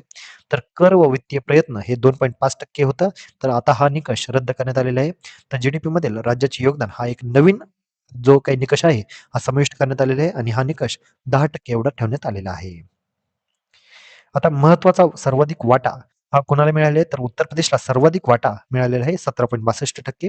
दुसऱ्या क्रमांकावर आहे बिहार 9.95% आहे. तिसरा क्रमांकावर आहे मध्य प्रदेश, चौथ्या क्रमांकावर आहे पश्चिम बंगाल, तर 5व्या क्रमांकावर आहे महाराष्ट्र. महाराष्ट्राचा वाटा आहे 6.44% आणि 15व्या वित्त आयोगानुसार हा 6.1% इतका वाटा होता. राष्ट्रीय महत्त्वपूर्ण खनिज अभियान NCMM हे नुकतेच अभियान जाहीर केलेले आहे. भारताला हरित अर्थव्यवस्थेमध्ये जागतिक स्तरावर सक्षम बनवण्यासाठी केंद्र सरकारने हे अभियान सुरू केलेले आहे. याचा मुख्य उद्देश काय तर lithium, cobalt, nickel, rear earth elements यांसारख्या महत्त्वपूर्ण खनिजांमध्ये भारताला आत्मनिर्भर बनवणे. MMDR ऍक्ट 1957 मधील सुधारणेनंतर ओळखलेल्या 30 महत्त्वपूर्ण खनिजांपैकी 24 खनिजांचा लिलाव यावेळी करण्यात आलेला आहे आणि याचा विशेष अधिकार केंद्र सरकारकडे देण्यात आलेला आहे. ही खनिजे ईव्ही बॅटरी, सौर ऊर्जा, सेमीकंडक्टर, संरक्षण आणि आधुनिक तंत्रज्ञानासाठी अत्यंत महत्त्वाची मानली जातात. आता यामध्ये जीडीपी उत्सर्जन तीव्रता लक्ष्य कसे ठेवण्यात आलेले आहे? 2005च्या पातळीच्या तुलनेत 2030 पर्यंत 45% घट, अजैव इंधन वीज क्षमता 2030 पर्यंत स्थापित वीज क्षमतेपैकी 50% ठेवण्यात आलेले आहे. तर नेट झिरो भारत हे 2070 पर्यंत गाठणार आहे, अशा पद्धतीचं लक्ष या ठिकाणी ठेवण्यात आलेलं आहे. आता आपण इन्फ्रास्ट्रक्चर या घटकाकडे वळूया. नीती आयोगाने नुकतेच मिलियन प्लस सिटीजसाठी मोठी सुधारणा केलेली आहे आणि यासाठीचा मोठा आराखडा आता समोर आलेला आहे. यामध्ये त्यांनी महत्त्वाची सुधारणा काय सांगितलेल्या आहेत तर महापौरांची थेट जनतेतून निवड, महापौरांचा 5 वर्षांचा निश्चित कार्यकाळ, महापौरांना शहर सरकारचे कार्यकारी प्रमुख म्हणून स्थान, वेळेत आणि नियमित महानगरपालिका निवडणुका, मेयर इन काउन्सिल प्रणालीची अंमलबजावणी, स्टेट फायनान्स कमिशन मजबूत करून निधी वितरण सुधारणा यावेळी करण्यात येणार आहेत. Mumbai Pune express way missing link प्रकल्प नुकताच आता ओपन झालेला आहे. महाराष्ट्राच्या पायाभूत विकासामध्ये ऐतिहासिक टप्पा ठरणारा यशवंतराव चव्हाण मुंबई पुणे द्रुतगती मार्गावरील मिसिंग लिंक प्रकल्प महाराष्ट्र दिनी म्हणजे 1 मे 2026 रोजी जनतेसाठी खुला झालेला आहे. याचं उद्घाटन स्थळ होतं खोपोली एक्झिटवरील पूल क्रमांक 1, रायगड. प्रकल्पाचे उद्दिष्ट काय तर हा मार्ग खोपोली ते कुसगाव म्हणजे रायगड ते लोणावळा अशा पद्धतीचा आहे. याची एकूण लांबी आहे 13.3 किलोमीटर, रुंदी आहे 8 लेन म्हणजे प्रत्येक दिशेला 4 लेन, 2 मुख्य बोगदे यामध्ये आहेत. पहिला बोगदा आहे 8.9 किलोमीटर लोणावळा तलाव खालून, तर दुसरा बोगदा आहे 1.75 किलोमीटर एवढा लांब. जगातील हा सर्वात रुंद बोगदा म्हणजे अशा पद्धतीची गिनीज वर्ल्ड रेकॉर्डमध्ये नोंद देखील करण्यात आलेली आहे. लोणावळा तलावाच्या तब्बल 180 मीटर खालून याचे खोदकाम करण्यात आलेले आहे. हा एक अभियांत्रिकीचा अद्भुत नमुना हा मानला जात आहे. यामुळे आता प्रवास वेळेमध्ये 6 किलोमीटरने घट झालेली आहे, तर मुंबई पुणे वेळ आता 20 ते 30 मिनिटांनी कमी करण्यात आलेली आहे. याची मुख्य बांधणी ही MSRDC म्हणजेच Maharashtra state road development corporation limited यांनी केलेली आहे. स्वर्गीय मधु दंडवते रेल्वे टर्मिनस याची सुरुवात आता करण्यात आलेली आहे. म्हणजेच या सावंतवाडी स्टेशनचे नाव आता लोकमान्य मधु दंडवते रेल्वे टर्मिनस करण्यात आलेले आहे. स्वर्गीय मधु दंडवते कोण होते आणि त्यांचंच नाव का देण्यात आलेले हे खाली या ठिकाणी देण्यात आलेलं आहे. कोकण रेल्वे हे देखील आपल्यासाठी महत्वाचं आहे. वारंवार आपल्याला कोकण रेल्वेवर आधारित प्रश्न विचारण्यात येतो आणि ही देखील परीक्षेच्या अनुषंगाने अतिशय महत्वाची बाब आहे. या ठिकाणी तुम्ही स्क्रीनशॉट किंवा नोट स्वरूपात हे लिहू शकता. आता आपण कृषी या घटकाकडे वळणार आहोत.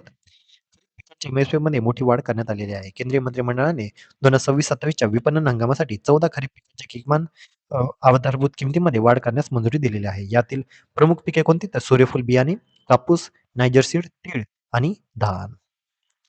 आरोग्यदायी भारतासाठी नवीन मोहीम आता सुरू करण्यात आली आहे. या मोहिमेचं नाव आहे SEHAT. Indian Council of Medical Research आणि Indian Council of Agriculture Research यांनी संयुक्तपणे सेहत या योजनेची सुरुवात करण्यात आली आहे. सेहत म्हणजे काय तर science excellence for health through agriculture transformation. हा राष्ट्रीय मिशन मोड कार्यक्रम आहे. याचं उद्दिष्ट आहे हेल्दी फूड, हेल्दी फार्म्स आणि हेल्दी इंडिया हे ध्येय साध्य करणे.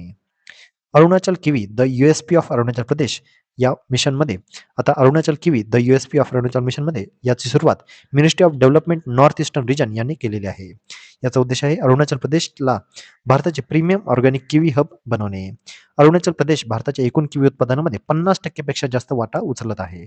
भारताचे पहिले राज्य आहे ज्याला ऑर्गॅनिक किवी सर्टिफिकेशन मिळालेले आहे. आता आपण सामाजिक या घटकाकडे वळणार आहोत. नवजात शिशूंसाठी पहिल्या मलेरिया विरोधी औषधाला नुकतीच मान्यता मिळालेली आहे. WHO ने नवजात शिशूंसाठी पहिल्या मलेरिया विरोधी औषधाला प्री क्वालिफिकेशन मान्यता दिली आहे. औषधाचं नाव आहे आर्टेमितर ल्युमेफॅन्क्रिनी.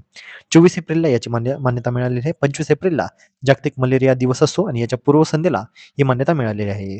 2 ते 5 किलो वजनाचे नवजात शिशू यांना ही लस देण्यात येणार आहे. या अगोदर प्रौढ लोकांच्या मलेरियाची लस दिली जात होती.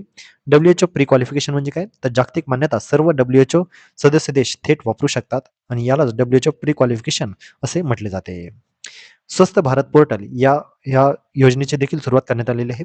केंद्रीय मंत्री JP नड्डा यांच्या हस्ते याचं अनावरण करण्यात आलेलं आहे. याचं उद्दिष्ट आहे विखुरलेल्या आरोग्य प्रणालींना एकत्र आणून कार्यक्षम आरोग्य सेवा निर्माण करणे. आता एकच प्लॅटफॉर्म आता आणि अनेक फायदे अशा पद्धतीची ही योजना असणार आहे. एपीआय आधारित वन स्टेप ॲग्रीगेटर पोर्टल हे सुरू करण्यात येणार आहे. सर्व आरोग्य कार्यक्रम एकाच इंटरफेसवर असणार आहेत. मल्टिपल लॉग इन व डुप्लिकेट डेटा एंट्री आता संपुष्टात येणार आहे. सुधारित निवृत्ती वेतन योजना नुकतीच लागू करण्यात आलेली आहे. राज्य सरकारचा हा मोठा निर्णय आहे. सुधारित निवृत्ती वेतन आता यामुळे 17 लाख राज्य सरकारी कर्मचाऱ्यांच्या लढ्याला यश आलेले आहे. सुधारित निवृत्ती पेन्शन योजना कशी असणार आहे?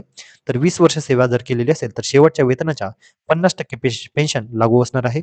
10 ते 20 वर्ष सेवा असेल तर त्या प्रमाणात पेन्शन मिळणार आहे.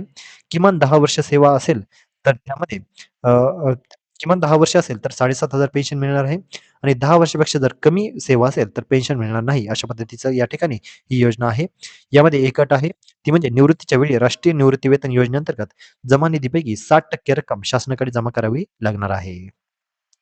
भारताच्या शालेय शिक्षण व्यवस्थेवर महत्त्वपूर्ण अहवाल नुकताच नीती आयोगाने मांडलेला आहे. या अहवालाचं नाव आहे school education system in India temporal analysis and policy roadmap for quality enhancement. Suman Bery आणि निधी चिब्बर यांनी हा अहवाल नुकताच प्रकाशित केलेला आहे. यातील प्रमुख मुद्दे म्हणजे मागील 10 वर्षांच्या शालेय शिक्षण व्यवस्थेचे विश्लेषण त्यांनी केलेले आहे. प्रवेश व नावनोंदणी, पायाभूत सुविधा, समावेशकता आणि शिक्षण गुणवत्ता यांचा अभ्यास यामध्ये करण्यात आलेला आहे. शिक्षण सुधारण्यासाठी 13 महत्त्वपूर्ण शिफारसी देखील यामध्ये मांडलेल्या आहेत. सोमनाथ मंदिर पुनर्निर्मितीला नुकतीच 75 वर्ष पूर्ण झालेली आहेत आणि याच अनुषंगाने सोमनाथ मंदिराबद्दल आपल्याला पूर्ण माहिती असणं आवश्यक आहे. या ठिकाणी ही पूर्ण माहिती म्हणजे या मंदिराची स्थापना कोणी केली, याचं ठिकाण कुठे आहे, त्यानंतर या ठिकाणी आक्रमण कोणाकोणी झाली, हे सर्व या ठिकाणी दिलेले आहेत. हा तुम्ही स्क्रीनशॉट काढून घेऊ शकता. तामिळनाडूची महिला सुरक्षा विशेष टास्क फोर्स नुकतीच सुरुवात करण्यात आलेली आहे आणि या महिला सुरक्षा विशेष टास्क फोर्सचं नाव आहे सिंगापेन. सिंगापेन सिरप्पू अथिरेटी पडे. याचा अर्थ सिंगापेनचा अर्थ आहे शेरणी. याची घोषणा 11 मे रोजी जारी करण्यात आली. मुख्यमंत्री सी जोसेफ विजय यांनी शपथ घेतल्यानंतर पहिल्याच दिवशी स्वाक्षरी केलेल्या महत्त्वाच्या निर्णयांपैकी हा एक निर्णय आहे. कुंभलगड किल्ला भिंत आता जगातील दुसरी सर्वात लांब भिंत म्हणून आता याची नोंद झालेली आहे. युनेस्कोने याला ग्रेट वॉल ऑफ इंडिया अशी उपाधी देखील दिलेली आहे. आपल्याला परीक्षेमध्ये सरळ सरळ अशा पद्धतीचा प्रश्न विचारण्यात येऊ शकतो. ग्रेट वॉल ऑफ इंडिया म्हणून आता कोणत्या किल्ल्याची भिंत आहे? तर कुंभलगड किल्ला भिंत ही आता ग्रेट वॉल ऑफ इंडिया म्हणून ही उपाधी मिळालेली आहे आणि ही जगातील दुसरी सर्वात लांब भिंत आहे. युनेस्कोने याला मान्यता देखील दिलेली आहे. याचं बांधकाम करता होते महाराणा कुंभा आणि याचे मुख्य वास्तुकार होते मंडन मेवाड राज्याचे प्रमुख वास्तुकार. या भिंतीची जी काही निर्मिती आहे हे 15व्या शतकात झालेली आहे. आता आपण महाराष्ट्र या घटकाकडे वळणार आहोत आणि यामध्ये अतिशय महत्त्वाची योजना आपल्याला काही असणार आहेत आणि काही महत्त्वाची समिती देखील यामध्ये असणार आहे. महाराष्ट्रामध्ये खासगी विद्यापीठ धोरणासाठी एक तज्ज्ञ समिती स्थापन करण्यात आलेली आहे. राज्यातील अशासकीय अनुदानित महाविद्यालयांचे खासगी विद्यापीठामध्ये रूपांतर करण्यासाठी उच्च व तंत्र शिक्षण विभागाने महत्वपूर्ण पाऊल उचललेले आहे. आता या समितीचे अध्यक्ष कोण आहेत? तर डॉक्टर भूषण पटवर्धन, जे माजी उपाध्यक्ष आहेत युजीसीचे. तसेच या समितीला अहवाल सादर करण्यासाठी 2 महिने मुदत मिळालेली आहे. विद्यार्थी मित्रांनो, आपल्याला माहितीच आहे की परीक्षांमध्ये वारंवार आपल्याला समिती आणि त्यांचे अध्यक्ष आणि ती कशासाठी स्थापन केलेली आहे हे वारंवार विचारलं जातं. त्यामुळे लक्षात घ्या, महाराष्ट्रामध्ये खासगी विद्यापीठ धोरणासाठी तज्ञ समिती स्थापन केलेली आहे. त्याचे अध्यक्ष आहेत डॉक्टर भूषण पटवर्धन. आता नुकताच झालेल्या निवडणुकीमध्ये म्हणजेच पोटनिवडणुकीमध्ये सुनेत्रा पवार यांचा विक्रमी विजय झालेला आहे. देशातील सर्वाधिक मताधिक्याचा नवीन विक्रम आता त्यांच्या नावे झालेला आहे. राष्ट्रवादी काँग्रेस पार्टीच्या सुनेत्रा पवार यांनी तब्बल 2,18,930 मतांनी हा विजय मिळवलेला आहे. ही निवडणूक उपमुख्यमंत्री अजित पवार यांच्या निधनामुळे झालेली होती. 28 जानेवारी 2026 रोजी विमान अपघातामध्ये अजित पवार यांचं दुःखद निधन झालेलं होतं. 2024च्या लोकसभा निवडणुकीमध्ये सुप्रिया सुळे यांनी सुनेत्रा पवार यांचा पराभव केलेला होता. आता जुना विक्रम त्यांनी मोडलेला आहे. यापूर्वीचा विक्रम सुनील कुमार शर्मा, जे साहिबाबाद उत्तर प्रदेश या मतदारसंघातील होते, यांच्या नावावर होता. तसेच राहुरी विधानसभा पोटनिवडणुकीमध्ये देखील भाजपाचे उमेदवार अक्षय कर्डिले हे विजयी झालेले आहेत. म्हणजे आता नुकत्याच महाराष्ट्रामध्ये 2 पोटनिवडणुका झालेल्या आहेत. एक म्हणजे सुनेत्रा पवार आणि या निवडून आलेले आहेत आणि दुसरे म्हणजे राहुरी मतदारसंघामध्ये भाजपचे उमेदवार अक्षय कर्डिले हे विजयी झालेले आहेत. पीएम सूर्यघर मोफत वीज योजनेमध्ये महाराष्ट्र हे देशामध्ये पहिले राज्य आलेले आहे. सौर यंत्रणा बसवण्यामध्ये महाराष्ट्र पहिल्या क्रमांकावर आहे. तसेच दुसऱ्या क्रमांकावर आहे उत्तर प्रदेश आणि तिसऱ्या क्रमांकावर आहे गुजरात. पीएम सूर्यघर योजना काय आहे? तर याची सुरुवात नवीन व नवीकरणीय ऊर्जा मंत्रालयाने केलेली आहे. दिनांक 13 फेब्रुवारी 2024 या दिवशी या योजनेची सुरुवात झालेली आहे. जगातील सर्वात मोठा हा घरगुती छतावरील सौर उपक्रम आहे. याचा उद्देश छतावर सौर पॅनल बसवून घरांना मोफत वीज पुरवणे हा आहे. याचं उद्दिष्ट काय, तर या योजनेअंतर्गत मार्च 2027 पर्यंत 1 कोटी घरांपर्यंत सौर हे बसवणे हे यामागचे उद्दिष्ट आहे. महाराष्ट्राने अजून एक ऐतिहासिक पायरी ही आता घेतलेली आहे. मालमत्तांना कायदेशीर संरक्षण देण्यासाठी महाराष्ट्र सरकार जुलै 2026 पासून लँड टायटलिंग ऍक्ट लागू करण्याच्या तयारीत आहे. हा कायदा लागू करणारे महाराष्ट्र हे देशातील पहिलेच राज्य ठरणार आहे. कायद्याची प्रमुख वैशिष्ट्य काय, तर प्रत्येक जमीन व मालमत्तेची अधिकृत डिजिटल ओळख तयार होणार आहे. मालकी हक्क, व्यवहार व वारसा हक्काची स्पष्ट व कायदेशीर नोंद यामध्ये राहणार आहे. दुबार विक्री, बनावट कागदपत्रे आणि जमीन वादांना यामुळे आळा बसणार आहे. तसेच जगात कुठूनही मालमत्तेची माहिती पाहणे व व्यवहार करणे आता शक्य होणार आहे. लक्षात घ्या, महाराष्ट्राने आता लँड टायटलिंग ऍक्ट आता लागू केलेला आहे. आपल्याला अशा पद्धतीचा प्रश्न विचारण्यात येऊ शकतो की लँड टायटलिंग ऍक्ट लागू करणारे देशातील पहिले राज्य कोणते आहे, तर महाराष्ट्र. CII वार्षिक बैठकीमध्ये महाराष्ट्राची क्षमता नुकतीच सिद्ध झालेली आहे. ही CII वार्षिक परिषद कुठे झालेली होती, तर नवी दिल्ली या ठिकाणी ही परिषद झालेली होती. आणि नवी दिल्ली येथे झालेल्या CIIच्या वार्षिक व्यवसाय शिखर परिषदेमध्ये भारताच्या जागतिक नेतृत्व क्षमतेवर देवेंद्र फडणवीस यांनी ठाम विश्वास व्यक्त केलेला आहे. महाराष्ट्राची एकूणच आर्थिक ताकद यावेळी त्यांनी परिषदेमध्ये समोर आणलेली आहे. परीक्षेमध्ये आपल्याला परिषद कुठे झाली हे आपल्याला विचारण्यात येऊ शकतो. आता मुंबईमध्ये जागतिक आर्थिक केंद्र, पुणे तंत्रज्ञान व उत्पादन हब, नागपूर लॉजिस्टिक हब, तर छत्रपती संभाजीनगर, नाशिक आणि गडचिरोली ही नवीन औद्योगिक केंद्र म्हणून विकसित होणार आहेत.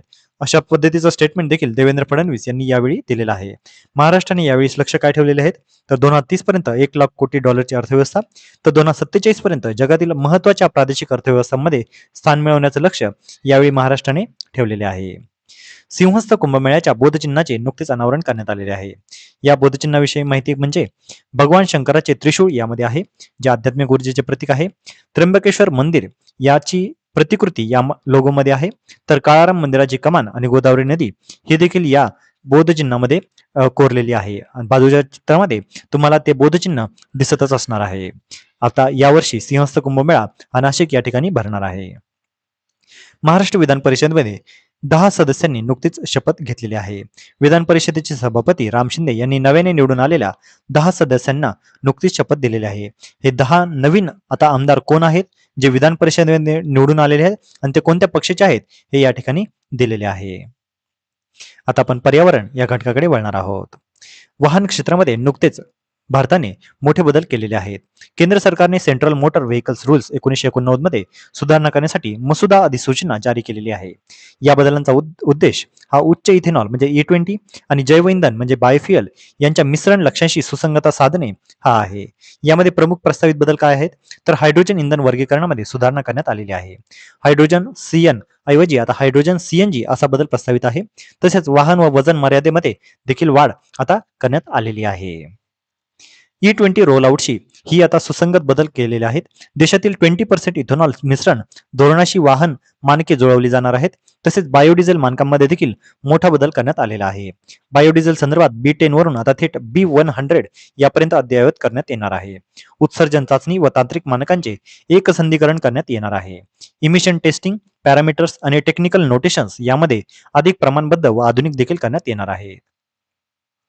COP33 यजमान पदाचा प्रस्ताव नुकताच भारताने मागे घेतलेला आहे. भारताने COP33 म्हणजेच कॉन्फरन्स ऑफ पार्टीज या महत्वपूर्ण जागतिक हवामान परिषदेसाठी दिलेला यजमान पदाचा प्रस्ताव अधिकृतपणे मागे घेतलेला आहे. COP33 ही 2028 मध्ये आयोजित केली जाणार होती. संस्था होती UNFCCC म्हणजेच United nation framework convention on climate change. COP8 2002 ही नवी दिल्ली या ठिकाणी झालेली होती आणि त्यानंतर एकदाही भारतामध्ये ही परिषद आयोजित केलेली नव्हती. कॉप म्हणजे काय, तर कॉन्फरन्स ऑफ पार्टी. संयुक्त राष्ट्रांची वार्षिक हवामान परिषद ही असते. जागतिक तापमान वाढ, कार्बन डायऑक्साईड उत्सर्जन नियंत्रण व पर्यावरण या धोरणावर महत्वाचे निर्णय यामध्ये घेतले जातात. आता मागील काही कॉप परिषदा कुठे झाल्या हे आपल्याला परीक्षेमध्ये वारंवार विचारले जाते आणि जोड्या लावण्यासाठी हे 100% विचारले जाऊ शकते. तर लक्षात घ्या, आपण खालपासून सुरुवात करूया. COP28 ही 2023 सालची दुबई संयुक्त अरब अमिराती या ठिकाणी आयोजित करण्यात आलेली होती. COP29 ही 2024 मध्ये बाकू अझरबैजान या ठिकाणी आयोजित करण्यात आलेली होती. COP30 2025 ची बेलेम ब्राझील या ठिकाणी आयोजित करण्यात आलेली होती. तर COP31 2026 मध्ये अंताल्या तुर्कस्तान या ठिकाणी आयोजित करण्यात येणार आहे. हरित महाराष्ट्र आयोग हा नुकताच आता स्थापन करण्यात येणार आहे.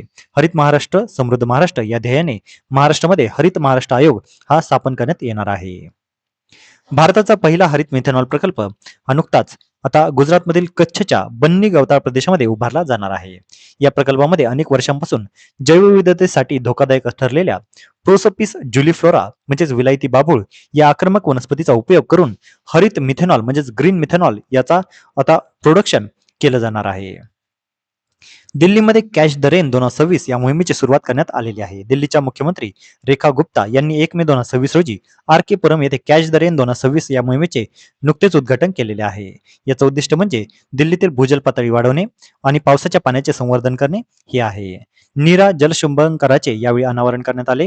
नीरा पाणी की वाणी हा अधिकृत शुभंकर यावेळी नुकताच लॉन्च करण्यात आलेला आहे. मुलांमध्ये व तरुणांमध्ये जलसंधारणाबाबत जनजागृती देखील करण्यात येणार आहे. त्यानंतर देशातील पूर आणि उष्णतेच्या लाटांवर केंद्र सरकार सतर्क झालेले आहे आणि केंद्रीय गृहमंत्री व सहकार मंत्री अमित शहा यांनी 10 मे 2026 रोजी नवी दिल्ली येथे उच्चस्तरीय बैठक घेऊन देशातील पूर व्यवस्थापन आणि हीट वेव्ह यासाठीचा तयारीचा आढावा हा नुकताच घेतलेला आहे. पंतप्रधान नरेंद्र मोदी यांच्या नेतृत्वाखालील केंद्र सरकारने होल ऑफ गव्हर्नमेंट आणि होल ऑफ सोसायटी हा दृष्टिकोन स्वीकारत आपत्ती व्यवस्थापन अधिक मजबूत केलेले आहे. त्यानंतर देशातील पूर आणि उष्णतेच्या लाटावर नेमकं केंद्र सरकारने प्रमुख मुद्दे कोणते मांडलेले आहेत, तर पूर्व उष्णतेच्या लाटांसाठी केंद्र सरकार आणि राज्य सरकार या दोन्ही सरकारांची यंत्रणांची तयारी यावेळी अवलोकन करण्यात आलं. तसेच ऍडव्हान्स्ड अर्ली वॉर्निंग सिस्टीम मजबूत करण्याविषयी देखील यामध्ये चर्चा झाली. एनडीआरएफ व इतर यंत्रणांमधील समन्वय वाढवण्यावर भर देण्यात येणार आहे. झिरो कॅज्युअल्टी अप्रोच यावर विशेष भर. दीर्घकालीन पूर नियंत्रण उपाययोजनांचा आढावा यामध्ये घेण्यात आला. महत्वाच्या पायाभूत सुविधांचे संरक्षण, आवश्यक मदत साहित्य व वैद्यकीय तयारी सुनिश्चित करणे, तसेच जनजागृती आणि डिझास्टर रेझिलियन्स वाढवणे हे देखील यामध्ये चर्चिले गेलेले आहेत. नवीकरणीय ऊर्जेमध्ये भारताची दमदार झेप आता यावेळी दिसून आलेली आहे. रिन्युएबल एनर्जी इन्स्टॉल कॅपॅसिटी यामध्ये भारताचा जगात 3रा क्रमांक आलेला आहे. भारताने पॅरिस अग्रीमेंट अंतर्गत 2030 साठी ठरवलेले एनडीसी लक्ष्य 5 वर्ष आधीच पूर्ण केलेले आहे. देशाच्या एकूण वीज उत्पादन क्षमतेपैकी 50% क्षमता आता नॉन फॉसिल फ्युएल सोर्सेस म्हणजेच सौर, पवन आणि जल इत्यादीमधून येणार आहे.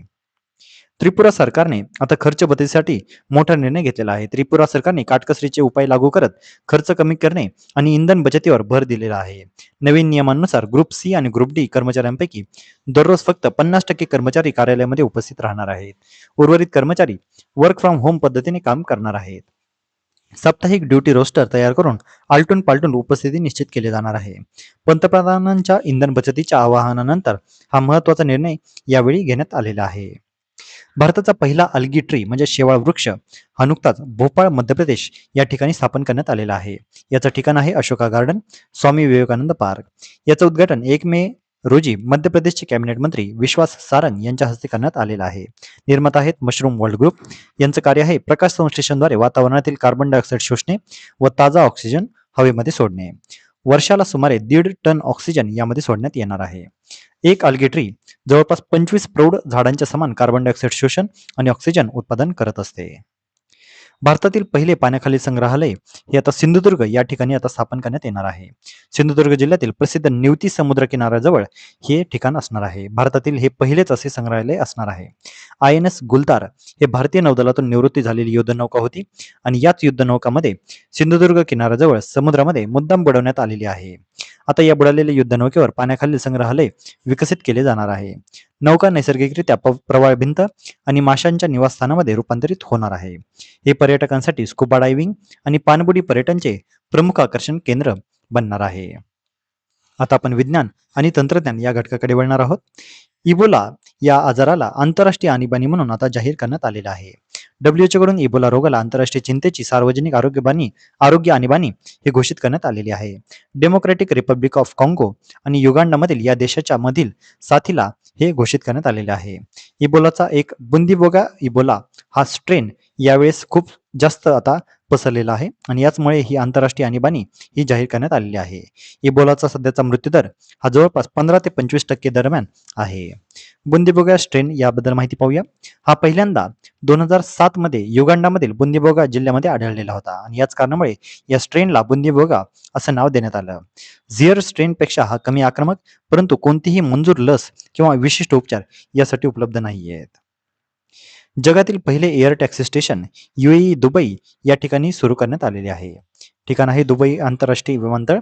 टॅक्सी वाहनाचे वैशिष्ट्य काय तर कमाल वेग आहे 320 किलोमीटर प्रति तास, कमाल अंतर 160 किलोमीटर, प्रवासी क्षमता आहे 1 पायलट आणि 4 प्रवासी आणि हे पूर्णपणे इलेक्ट्रिक असणार आहे. जगातील पहिले एअर टॅक्सी स्टेशन कुठे आहे तर UAE दुबई. महाचतुर AI चॅटबॉट हे नुकतेच महाराष्ट्र सरकारने स्थापन केलेले आहे. महाराष्ट्रातील युवकांना कौशल्य प्रशिक्षण, रोजगार, उद्योजकता आणि करिअर मार्गदर्शन एकाच डिजिटल प्लॅटफॉर्मवर उपलब्ध करून देणारा हा एक अभिनव उपक्रम आहे. महाराष्ट्राचे मुख्यमंत्री देवेंद्र फडणवीस यांनी याचे अनावरण नुकतेच केलेले आहे. ई सेफ हर हा उपक्रम नुकताच सुरू करण्यात आलेला आहे. हा ग्रामीण महिलांसाठी सायबर सुरक्षेचा उपक्रम असणार आहे. ग्रामीण भारतातील 10 लाख महिलांना सायबर सुरक्षिततेचे प्रशिक्षण देण्यासाठी ई सेफ हर हा महत्वाकांक्षी उपक्रम नुकताच सुरू करण्यात आलेला आहे. याचा मुख्य उद्देश काय तर ग्रामीण महिलांना डिजिटल साक्षर बनवणे, ऑनलाईन फसवणूक, फिशिंग आणि ओळख चोरीपासून संरक्षण देणे, सुरक्षित डिजिटल व्यवहारांचे प्रशिक्षण देणे हे यामागचं उद्दिष्ट आहे. याची अंमलबजावणी CSE म्हणजेच कॉमन सर्व्हिस सेंटर्स व सरकारी संस्थांच्या सहकार्याने करण्यात येणार आहे. बचत गटातील महिला, ग्रामीण उद्योजक, अंगणवाडी सेविका यांना सायबर सखी म्हणून तयार केले जाणार आहे. भारताचा डीप टेकमध्ये मोठा टप्पा आता नुकताच पार पडलेला आहे. जगातील पहिल्या ऑप्टो SAR उपग्रहाचे यशस्वी प्रक्षेपण नुकतेच गॅलेक्सी आय ने केलेले आहे. आता हे विशेष का आहे तर ऑप्टो SAR तंत्रज्ञानामुळे हवामान, प्रकाश आणि किंवा अंधार यांचा अडथळा न येता पृथ्वीचे निरीक्षण आता शक्य होणार आहे. संरक्षण, आपत्ती व्यवस्थापन, शेती आणि शहरी नियोजनासाठी हे अत्यंत उपयुक्त असणार आहे. तसेच गॅलेक्सी AI ही एक IIT इन्क्युबेटेड स्टार्टअप आहे. भारतातील उच्च शिक्षण संस्थांनी नवकल्पना, संशोधन व उद्योजकतेचे केंद्र म्हणून आता उभारी घेतलेली आहे. भारताची पहिली स्पेस सिटी म्हणून आता रोथुसूर माला याचं आता नाव झालेलं आहे. आंध्र प्रदेशामध्ये लवकरच भारताचे पहिले अवकाश शहर आता उभारले जाणार आहे. नाव काय आहे तिरुपती जिल्ह्यातील रोथुसूर माला. सध्या जगभरामध्ये एक नाव चर्चेमध्ये आहे, त्याचं नाव आहे MV होंडियास. आता MV होंडियास हे एक जहाजाचं नाव आहे. सध्या जगभरात चर्चेमध्ये असलेले हे जहाज आहे. या जहाजावर हंटा व्हायरसचा उद्रेक झालेला आहे. हे जहाज अर्जेंटिना ते स्पेन या देशांदरम्यान प्रवास करत होते. जहाजाचे संचालन ओशियन वाईड एक्सपिडिशन्स या नेदरलँडच्या कंपनीकडून केले जाते. हंटा व्हायरस हा उंदीर व घुशींसारख्या रोडंट प्राण्यांद्वारे पसरलेला विषाणूंचा समूह आहे. या संक्रमित उंदराचे मूत्र, विष्ठा किंवा लाळ यांच्या संपर्कातून याचा संसर्ग होतो. तसेच दूषित हवेमुळे किंवा वस्तूमुळे देखील याचा संसर्ग होऊ शकतो. ऑनलाईन गेमिंग रूल्स 2026 ही आता 1 मे 2026 पासून लागू करण्यात येणार आहे. भारताच्या डिजिटल गेमिंग क्षेत्राला सुरक्षित, पारदर्शक आणि जबाबदार दिशा देण्यासाठी केंद्र सरकारने महत्त्वपूर्ण नियमावली नुकतीच लागू केलेली आहे. वेगाने वाढणाऱ्या ऑनलाईन गेमिंग क्षेत्रासाठी आता एक संध आणि स्पष्ट नियामक चौकट तयार करण्यात आलेली आहे. याचे प्रमुख स्तंभ काय आहेत तर online gaming authority of India, game determination framework, registration system, user safety framework, grievance redressal system तसेच पेनल्टी अँड एन्फोर्समेंट हे यामागचे प्रमुख स्तंभ असणार आहेत. आता एक शांती कायदा 2025 हे अतिशय चर्चेमध्ये असलेली बाब होती. डिसेंबर 2025 मध्ये संसदेमध्ये शांती हा कायदा नुकताच संमत झालेला होता. Sustainable harnessing and advancement of nuclear energy for transforming India असे शांती याचा फुल फॉर्म आहे. या ऍक्टमुळे भारताच्या अणुऊर्जा क्षेत्रामध्ये खाजगी गुंतवणुकीचा मार्ग हा खुला झालेला आहे. लक्षात घ्या विद्यार्थी मित्रांनो, शांती ऍक्ट हे काय आहे अशा पद्धतीचं देखील विचारलं जाऊ शकतं किंवा शांतीचा फुल फॉर्म देखील आपल्याला विचारला जाऊ शकतो. स्वातंत्र्यानंतर प्रथमच खाजगी कंपन्यांना अणुभट्ट्या उभारण्याची व चालवण्याची परवानगी मिळालेली आहे. या कायद्याचं उद्दिष्ट काय आहे तर 2047 पर्यंत भारताचे अणुऊर्जा उत्पादन 100 गिगावॅट पर्यंत नेणे तसेच स्वच्छ ऊर्जा व नेट झिरो इमिशन उद्दिष्ट साध्य करणे हे यामागचे महत्त्वाचे उद्दिष्ट आहे. यासाठी अंदाजे 15 ते 20 लाख कोटी गुंतवणूक आता आवश्यक असणार आहे. तंत्रज्ञान आणि अध्यात्माचा अनोखा संगम आता एका ठिकाणी दिसून आलेला आहे. दक्षिण कोरियामध्ये गाबी नावाच्या ह्युमनॉइड रोबोटला अधिकृतपणे बौद्ध धर्माची दीक्षा नुकतीच देण्यात आलेली आहे. हा रोबोट मानवी हावभाव, संवाद आणि धार्मिक विधींमध्ये सहभागी देखील होऊ शकतो. रोबोटचं नाव काय आहे गाबी आणि कुठे हा स्थापन करण्यात आलेला आहे तर दक्षिण कोरिया या देशामध्ये या गाबी नावाच्या बौद्ध या गाबी नावाच्या रोबोटला अधिकृतपणे बौद्ध धर्माची दीक्षाही देण्यात आलेली आहे. सिंहस्थ कुंभमेळा मध्य प्रदेश सरकारचा गुगल सोबत असा करार हा झालेला आहे. 2028 सिंहस्थ कुंभमेळा उज्जैन महाकुंभ या ठिकाणी आता भरणार आहे आणि यासाठी आता गुगल सोबत मध्य प्रदेश सरकारने आता करार हा केलेला आहे. सिंहस्थ महाकुंभ मेळा उज्जैन हा शिप्रा नदी तीरावर उज्जैन 2028 मध्ये भरण्यात येणार आहे आणि 12 वर्षात एकदा येणारा सिंहस्थ कुंभ मेळा हा महत्वाचा भाविक सोहळा आहे. उज्जैन हा एक महाकुंभ स्थळ आहे. 2026 चा कुंभमेळा म्हणजेच यावर्षीचा कुंभमेळा नाशिक या ठिकाणी होणार आहे. आता आपण संरक्षण या क्षेत्राकडे वळूया. विक्रम VT-21 हे आता एक महत्वाचं नाव चर्चेमध्ये आहे. विक्रम VT-21 हे DRDO, टाटा ॲडव्हान्स सिस्टीम आणि भारत फोर्ज यांनी संयुक्तपणे विकसित केलेले एक अत्याधुनिक स्वदेशी चिलखती वाहन आहे. 2 प्रकारामध्ये हे उपलब्ध असलेले ट्रॅक्ट अँड व्हील्ड अशा प्रकारामध्ये हे वाहन आहे. यामध्ये सुमारे 65% सामग्री ही स्वदेशी आहे. याचा विकास कालावधी केवळ 3च वर्ष राहिलेला आहे. याचं उद्घाटन 25 एप्रिल 2026 रोजी VRDE अहिल्यानगर येथे DRDOचे चेअरमन समीर कामत यांच्या हस्ते झालेला आहे. भारत जगातील लष्करी खर्चामध्ये 5व्या क्रमांकावर आलेला आहे. आता यामध्ये पहिल्या क्रमांकावर आहे USA, दुसऱ्या क्रमांकावर आहे चीन, तिसऱ्या क्रमांकावर रशिया, चौथ्या क्रमांकावर आहे जर्मनी आणि भारत आता 5व्या क्रमांकावर आलेला आहे. लष्करी खर्च वाढवण्याची कारणं काय आहेत? तर चीन आणि पाकिस्तानची सीमा सुरक्षा, ऑपरेशन सिंदूरनंतर वाढलेली सतर्कता, आधुनिकीकरण आणि स्वदेशी शस्त्रास्त्रे खरेदी. जागतिक एकूण लष्करी खर्च आता $2.8 ट्रिलियन इतका झालेला आहे. पहिले 5 देश आताच सांगितलेले आहेत आणि या पहिले 5 देश मिळून जागतिक खर्चाच्या 60% खर्च करत आहेत. भारत हा जगामध्ये आता लष्करी खर्चामध्ये 5व्या क्रमांकावर आलेला आहे. तारा या अत्याधुनिक शस्त्र प्रणालीची नुकतीच पहिली चाचणी झालेली आहे. 7 मे 2026 रोजी ओडिशा किनाऱ्याजवळ टेक्टिकल ॲडव्हान्स रेंज ऑगमेंटेशन या अत्याधुनिक शस्त्र प्रणालीची पहिली यशस्वी उड्डाण चाचणी नुकतीच पार पडलेली आहे. तारा ही भारताची पहिली स्वदेशी मॉड्युलर ग्लाइड वेपन सिस्टीम असून ती सामान्य वॉरहेड्सना अत्यंत अचूक प्रिसिजन गाइडेड वेपन्समध्ये रूपांतरित करत आहे. यामुळे लक्ष्य भेदनाची अचूकता मोठ्या प्रमाणात वाढणार आहे. हल्ल्याची मारक क्षमता रेंज अधिक प्रभावी होणार आहे. भारतीय सैन्याची आधुनिक युद्ध क्षमता यामुळे अधिक मजबूत होणार आहे. ॲडव्हान्स अग्नि मिसाईलची नुकतीच यशस्वी चाचणी घेण्यात आलेली आहे. 8 मे 2026 रोजी भारताने ओडिशातील doctor APJ Abdul Kalam island येथून ॲडव्हान्स अग्नि मिसाईलची यशस्वी चाचणी केलेली आहे. या क्षेपणास्त्रामध्ये MIRV म्हणजेच multiple independently targeted re entry vehicle या तंत्रज्ञानाचा वापर करण्यात आलेला आहे. म्हणजेच एकाच क्षेपणास्त्रातून अनेक वेगवेगळ्या लक्ष्यांवर अचूक हल्ला करणे आता यामुळे शक्य होणार आहे. हिंद महासागर क्षेत्रातील विविध लक्ष्यांवर यशस्वी प्रहार करून भारताने आपली सामरिक व तांत्रिक ताकद पुन्हा एकदा सिद्ध केलेली आहे. हायपरसोनिक क्षेपणास्त्र तंत्रज्ञानामध्ये भारताने मोठी झेप घेतलेली आहे. DRDOने actively cooled full scale scramjet combustor याची दीर्घकालीन यशस्वी चाचणी पूर्ण केलेली आहे.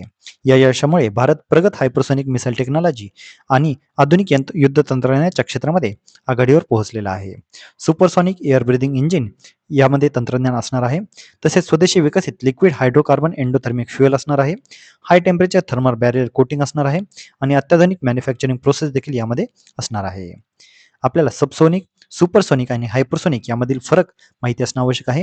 सबसोनिक म्हणजे आवाजाच्या वेगापेक्षा कमी वेग, सुपरसोनिक म्हणजे आवाजाच्या वेगापेक्षा जास्त वेग आणि हायपरसोनिक म्हणजे आवाजाच्या वेगापेक्षा 5 पट अधिक वेग. म्हणजेच आपल्याला सबसोनिक हे कमी वेग आहे, सुपरसोनिक म्हणजे आवाजाच्या लेवलचा वेग आणि हायपरसोनिक म्हणजे आवाजाच्या वेगापेक्षा 5 पट अधिक वेग आहे. भारतीय तटरक्षक जहाज ICGS अचल दलातमध्ये आता दाखल झालेले आहे. याची श्रेणी आहे अदम्य क्लास फास्ट पेट्रोल व्हेसल. ही नवीन पिढीतील वेगवान गस्ती जहाजांची मालिका आहे. गोवा शिपयार्ड लिमिटेड गोवा या ठिकाणी हे दाखल करण्यात आलेलं आहे आणि या मालिकेतील हे 5वे जहाज आहे. INS संघमित्रा ही आता भारतीय नौदलासाठी दुसरे next generation offshore petrol vessel आहे. सम्राट अशोकांच्या कन्या संघमित्रा यांच्या नावावर हे INS आहे. स्थळ आहे garden research ship builders and engineers म्हणजे GRSE कोलकाता. GRSE बद्दल माहिती पाहूया. याचं पूर्ण नाव आहे garden rich ship builders engineers. याची स्थापना 1884 मध्ये झालेली आहे. याचं मुख्यालय आहे कोलकाता. GRSEने आतापर्यंत 118 पेक्षाही अधिक युद्धनौका भारतीय नौदलामध्ये सामील केलेल्या आहेत. तसेच तटरक्षक दलाला देखील त्या दिलेल्या आहेत. आंध्र प्रदेशमध्ये भारत फोर्ज या सागरी गॅस टर्बाईन संकुल याची स्थापना करण्यात आलेली आहे. भारत फोर्ज आणि आंध्र प्रदेश सरकारमध्ये नुकताच एक करार झालेला आहे. या कराराचा उद्देश काय, तर युद्धनौकांमध्ये वापरल्या जाणाऱ्या मराईन गॅस टर्बाईन्सची दुरुस्ती करणे, ओव्हरऑल आणि स्वदेशी विकास करण्याची यामध्ये सुविधा आहे. भारतातील खाजगी क्षेत्रातील हे पहिलेच असणार आहे. ठिकाण आहे विशाखापट्टणम. आता आपण क्रीडा घडामोडीकडे वळूया. भारताची 2038 साठी एशियन गेम्ससाठी दमदार दावेदारी आता आलेली आहे. भारताने 2038 एशियन गेम्स आयोजित करण्यासाठी अधिकृत एक्सप्रेशन ऑफ इंटरेस्ट सादर करून जागतिक क्रीडा क्षेत्रामध्ये मोठी झेप घेण्याची तयारी सुरू केलेली आहे. प्रस्ताव पाठवणारी संस्था आहे इंडियन ऑलिम्पिक असोसिएशन. प्रस्ताव ऑलिम्पिक काउन्सिल ऑफ एशियाकडे सादर केलेला आहे. संभाव्य यजमान शहर आहे अहमदाबाद, गुजरात. भारताचा आतापर्यंतचा एशियन गेम्स इतिहास कसा राहिलेला तर 1951 मध्ये नवी दिल्ली आणि 1982 मध्ये पुन्हा एकदा नवी दिल्ली या ठिकाणी एशियन गेम्स ह्या भरवण्यात आलेल्या होत्या. आशियाई बीच गेम 2026. 6व्या आशियाई बीच गेम 2026 मध्ये भारताची दमदार कामगिरी झालेली आहे. यावेळचं स्थळ होतं सान्या. सान्या हे चीनच्या हैनान बेटावरील एक प्रमुख उष्णकटिबंधीय समुद्रकिनारी असलेले रिसॉर्ट शहर आहे, ज्याला अनेकदा चीनचे हवाई असे म्हटले जाते. टीम इंडियाने या गेम्समध्ये तीन तीन सुवर्ण पदके, 2 रौप्य पदके आणि 1 कांस्य पदक जिंकलेले आहे. भारताने एकूण पदके 6 ही जिंकलेली आहे आणि भारताची क्रमवारी देखील 6 अशीच राहिलेली आहे. ईशांक सिंगचा एक ऐतिहासिक पराक्रम झालेला आहे. वयाच्या अवघ्या 7व्या वर्षी पाल्क समुद्रांनी ही त्याने पार केलेली आहे. अवघ्या 7व्या वर्षाच्या वयामध्ये ईशांकने 29 किलोमीटर लांबीची पाल्क समुद्रधुनी ही यशस्वीरित्या पार केलेली आहे. त्याने श्रीलंकेतील तलाई मन्नार ते तामिळनाडूतील धनुषकोडी हा कठीण खुल्या समुद्रातील प्रवास हा पूर्ण केलेला आहे. या अद्वितीय कामगिरीमुळे तो हा पराक्रम करणाऱ्या सर्वात कमी वयाच्या जलतरणपटूमध्ये सामील झालेला आहे. IBSF जागतिक बिलियर्ड्स अजिंक्यपद 2026 स्पर्धा नुकतीच पार पडलेली आहे. यामध्ये विजेता ठरलेला आहे सौरभ कोठारी, जो कोलकाता पश्चिम बंगाल या ठिकाणचा आहे. अंतिम फेरी सौरभ कोठारी विरुद्ध पंकज अडवाणी यांच्यामध्ये झालेली होती आणि यामध्ये पंकज अडवाणीला हरवत सौरभ कोठारी हा विजेता झालेला आहे. 2025 मध्येही सौरभ कोठारी हाच विजेता झालेला होता. पंकज अडवाणी हे नाव अतिशय चर्चेमध्ये असतं आणि आपल्याला असं वाटू शकतं परीक्षेमध्ये की पंकज अडवाणी यांनीच हे स्पर्धा जिंकलेली असू शकते, परंतु लक्षात घ्या सौरभ कोठारी यांनी आता पंकज अडवाणी याला आता हरवलेले आहे.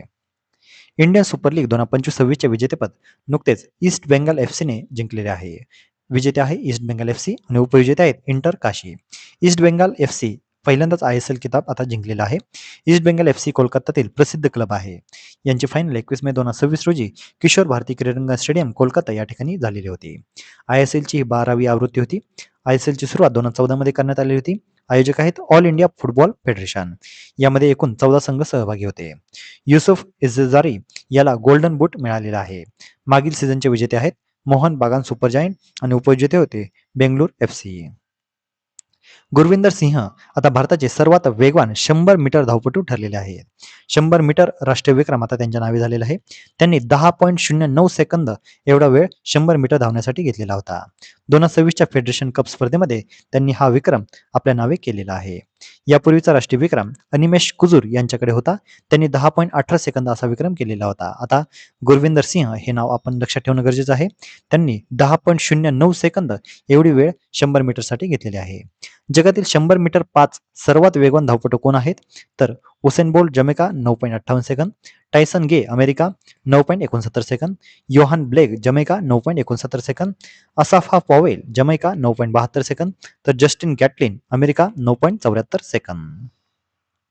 आता आपण निर्देशांक म्हणजे इंडेक्स या गटाकडे वळूया. जागतिक प्रेस स्वातंत्र्य निर्देशांक 2026 नुकताच जाहीर झालेला आहे. रिपोर्टर्स विदाउट बॉर्डर्सच्या वर्ल्ड प्रेस फ्रीडम इंडेक्स 2026 मध्ये भारत 180 देशांपैकी 157व्या स्थानावर आहे. मागील वर्षी भारत 151व्या स्थानावर म्हणजे 6 स्थानांची घसरण भारताची झालेली आहे. मागील वर्षी 2025 मध्ये भारत 151व्या स्थानावर होता आणि यावर्षी 2026 मध्ये भारत आता 157व्या स्थानावर आलेला आहे. म्हणजे 6 स्थानांची ही भारताची घसरण राहिलेली आहे. प्रेस स्वातंत्र्याच्या बाबतीत भारताची स्थिती शेजारी देशापेक्षा कमकुवत आहे. नॉर्वे सलग आघाडीवर राहिलेला देश आहे तर इरिट्रिया हा शेवटच्या क्रमांकावरचा देश आहे. जगातील निम्म्याहून अधिक देश आता प्रेस स्वातंत्र्यासाठी कठीण किंवा अतिगंभीर श्रेणीमध्ये येणार आहेत. UN हॅबिटॅट तर्फे जागतिक शहरांचा अहवाल नुकताच 2025 हा प्रसिद्ध झालेला आहे. अहवालाचं नाव काय world cities report 2026 the global housing crisis pathways to action. जगभरातील 3.4 अब्ज लोकांना पुरेशा घरांची सोय आता यामध्ये नसणार आहे. ग्लोबल होमलेसनुसार भारतातील बेघरपणाचा दर हा प्रति 10,000 लोकांमागे 13 असा आहे. 2040 पर्यंत 167 दशलक्ष घरे नष्ट होण्याचा अंदाज यामध्ये आहे. एकूण उत्सर्जनापैकी अंदाजे 17 ते 21% उत्सर्जन केवळ घरामुळे होत असते. जागतिक स्तरावर किंमत उत्पन्न गुणोत्तर 2010 मधील 9.5 वरून 2023 मध्ये 11.7 पर्यंत वाढलेले आहे. भारतामध्ये मुंबई आणि दिल्लीचे गुणोत्तर अनुक्रमे 14.3 आणि 10.1 असे नोंदवलेले आहे. UN हॅबिटॅट म्हणजे काय? तर UN हॅबिटॅट म्हणजेच United Nation human settlement programme. याची स्थापना 1978 मध्ये करण्यात आलेली होती. तर याचं मुख्यालय आहे नैरोबी, केनिया. आता आपण पुस्तके या घटकाकडे वळूया. जागतिक पुस्तक राजधानी म्हणून आता रबात या शहराची निवड झालेली आहे. युनेस्कोने या शहराची निवड केलेली आहे. रबात ही मोरोक्कोची राजधानी आहे. 23 एप्रिल 2026 रोजी याची अधिकृत घोषणा करण्यात आली. याचा उद्देश आहे स्थानिक, आदिवासी आणि पैतृक भाषांमधील साहित्य, साक्षरता आणि ज्ञान या संरक्षणाला प्रोत्साहन देणे. जागतिक पुस्तक राजधानी कार्यक्रम दरवर्षी युनेस्को एक शहर निवडत असते आणि यावर्षीचं शहर आहे रबात. 23 एप्रिल हा दिवस दरवर्षी जागतिक पुस्तक व कॉपीराईट दिवस म्हणून साजरा केला जातो. याचं कारण म्हणजे मिगेल दी सर्वांतेस आणि विल्यम शेक्सपियर यांच्या मृत्यूदिनाच्या स्मरणार्थ हा दिवस साजरा केला जातो आणि याच कारणाने याच दिवशी रबात या शहराची निवड करण्यात आलेली आहे. विद्यार्थी मित्रांनो, हा होता आजचा व्हिडिओ. आजचा व्हिडिओ तुम्हाला कसा वाटला हे आम्हाला कमेंटमध्ये जरूर सांगा आणि अशाच अधिकाधिक इन्फॉर्मेटिव्ह कंटेंटसाठी आपली MPSC लायब्ररी या यूट्यूब चॅनलला सबस्क्राईब आणि शेअर करायला अजिबात विसरू नका. धन्यवाद.